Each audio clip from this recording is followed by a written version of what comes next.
Hi there and welcome back to my channel, and yes, you guessed it, it's another Casey Anthony video. There's a lot of witnesses, so I'm just trying to get through them as quick as possible. We have George Anthony back on the stand again. In the beginning I did feel really bad for him, but as you find out, he gets up on the stand again after this one, and it just... I'm frustrated with him because he makes it hard for himself and makes it easy for the defence to come at him. So we'll start with this one. They start talking about the 24th of June 2008. He was home that morning as he had a job interview later that day. He would normally have been working that day, but seeing as he had an interview, he was home. After about 10 a.m. he was preparing to go do yard work, so he went to the shed and then saw the lock had been broken. The state show a diagram to help George describe to the jury where everything was in his backyard, and the door was partially open. Excuse me. He opened the shed and found the lock on the floor. He had a quick look round to see if anything was missing. He saw that both gas cans were missing, which we already know, but nothing else like the lawnmower or any other power tools or anything were missing. He couldn't understand why anyone would take the gas cans. Now, because I've seen further testimony, he does know. He did know. That I do believe. He said he needed to report it, and because he'd been told that there had been other minor thefts in the area. I don't believe a word of this. I really don't. And this is only my opinion. In my opinion, I think his and Casey's relationship wasn't good.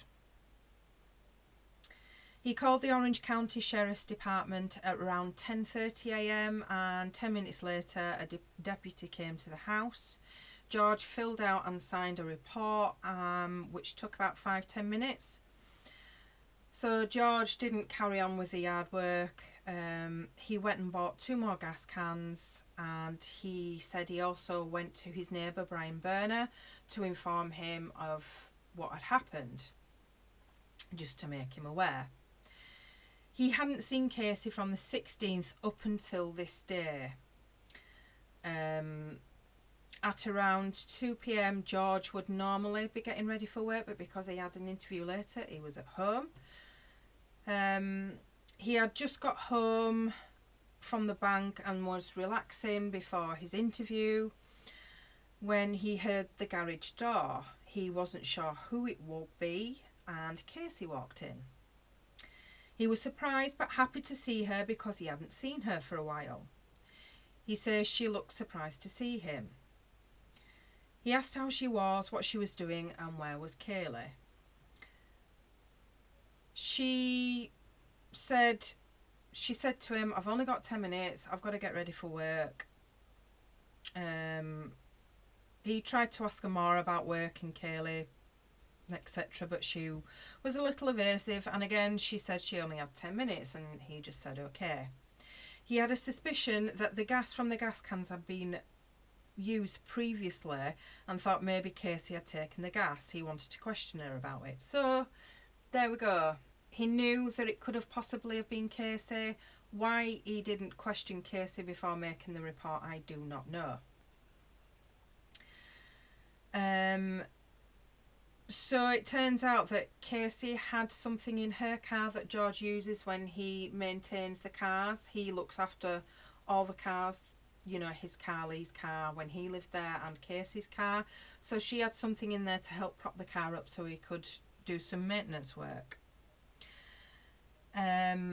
So he asked Casey and said he'd go get it.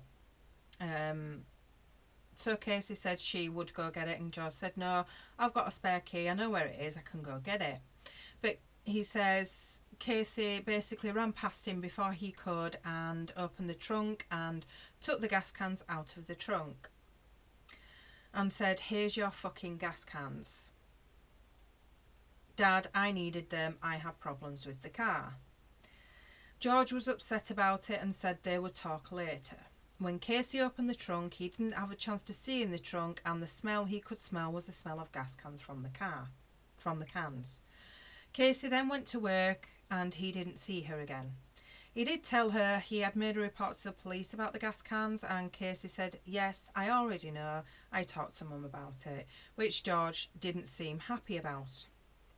See, I think there's a lot of conflict between Cindy, George and Casey. I think George and Cindy have problems. I think George and Casey have problems. And this to me is showing it. He knew that it was more than likely that he'd taken the gas cans. Why he reported it before speaking to her, I don't know. They show a picture of the gas cans, and one of these gas cans, the round metal one, George has had for about 25 years. There is duct tape on the can, and George normally did this to cover the vent seal on it so the fumes didn't leak. He said when Casey gave them back, the tape was gone. They show a picture of the other gas can. They then show the picture of Casey's car, the Pontiac Sunfire. They are the legal owners, George and Cindy, but Casey obviously drove it. So we're on to the cross-examination now. George had previously told Casey not to take gas from the gas cans and would give her money instead. George last saw Kaylee on the 16th of June. On the 24th of June, when he reported the gas cans missing, he saw Casey but not Kaylee. George says she was not missing at the time to his knowledge. Now the attorney is really going at George why he didn't think Kaylee was missing. Why would he think Kaylee was missing? It was ridiculous questioning, to be honest. He had no clue that Kaylee was missing. When Casey gave George the gas cans, they had no duct tape on them whatsoever. On the 30th of July, George gave a statement to the FBI to an agent, Scott Boland.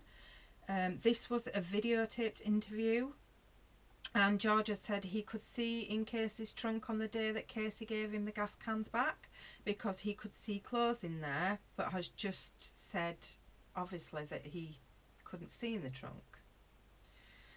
The only smell he could smell was the gas from the gas cans that were on the floor in front of him. He didn't smell any decomp smell that day. And now George starts to get really snippy and frustrated because he's continuously being asked about the gas cans and the duct tape. I mean, they're playing, a big part in this case, and, from what I've seen of George, he doesn't like to just simply answer questions. He likes to go around the houses, so then it pisses off the defence attorney, who will just keep asking the question until he gets an answer. So it's a really... This only happens when George is on there. Everybody else will give an answer. George won't.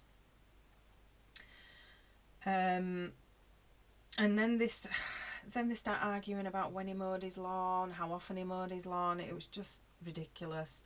I think it's just to and fro-ing, and George is as bad as, Baez for the arguing. So that's the end of... Oh no, it's not. Now, the defence attorney gets a big calendar out onto a stand, and he's asking George to mark on the calendar when he last saw Kaylee. I've got a picture of that. Now, when he needed to cut his grass, and also when he made the police report on the same day. Now, he asked him to mark when he reported Kaylee missing. Not sure where this is going. The attorney is trying to get George to say if he reported the gas can argument with Casey after he reported Kaylee missing, which... These arguments kind of take off from the point of the questions, and it's just ridiculous.